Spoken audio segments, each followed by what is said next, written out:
गाना जो है नकदा कोका, उस पर पाबंदी लगा दी पहले कि ये आप नहीं सुन सकते। हालांकि इस गाने में कोई ऐसे बोल नहीं है, कोई जुबानी बात भी नहीं है, सीधा सीधा गाना है। और इस गाने की वजह से मलकू कहते हैं कि वो बहुत मशहूर हो गया। इस गाने के अंदर एक शेर है जो इमरान खान साहब से रिलेटेड है, कैदी नंबर 804 से रिलेटेड है। अब उस शेर की वजह से ये गाना मिलियंस के अंदर चला गया। मलकू को पूरी दुनिया के अंदर पजीराई मिल गई। किसी आजाद जज के सामने अगर ये मामला जाए तो वो पूछ भी लेगा कि इस गाने में ऐसा क्या है भाई, क्या बुरा जो आप इसको नहीं लगने देना चाहते। ऐसा नहीं है, लेकिन क्योंकि इमरान खान साहब है तो उनसे वो डरते हैं, उन्होंने नकदा कोका पे पाबंदी लगा दी। और अब एक नया नोटिफिकेशन जारी किया गया है, और ये नोटिफिकेशन 16 सीनियर तरीन अफसरान को, पुलिस और चीफ सेक्रेटरी से लेकर तमाम लोगों को भेजा गया है कि बसंत पे किसी की फोटो ना लगे।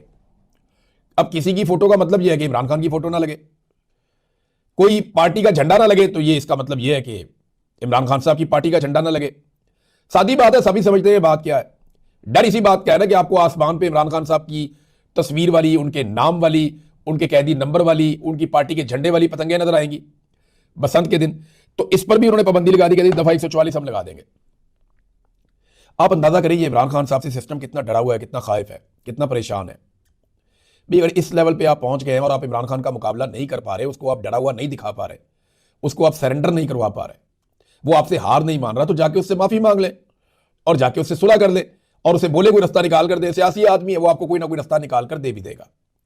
लेकिन जितना आप गिरते चले जा रहे हैं ना इमरान खान साहब की मुखालफत में, कभी इद्दत वाला केस ले आते हैं, कभी साइफर वाला केस ले आते हैं, कभी आप उसकी तस्वीर पे पाबंदी लगा देते हैं, कभी उसकी आवाज़ पे पाबंदी लगा देते हैं, कभी आप उसकी मुलाकातें बंद कर देते हैं, कभी आप उसकी बेगम को पकड़ लेते हैं, कभी आप उसकी बहनों को पकड़ लेते हैं, कभी आप खवातीन के ऊपर टॉर्चर करते हैं, कभी आप बच्चों पर टॉर्चर करते हैं।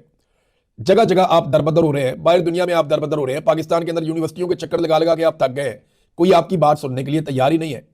हत्ता कि आपने यह भी सोच लिया कि 25 साल तक के तमाम लोगों से वोट का हक ही छीन लिया जाए।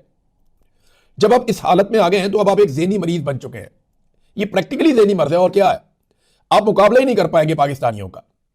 तो चाहे जाके इमरान खान से माफी मांगे, उससे कहीं कोई रास्ता निकाल कर दे, उससे सुलह करे, वो आपको कोई ना कोई रास्ता निकाल कर दे देगा, वो पॉलिटिकल आदमी है।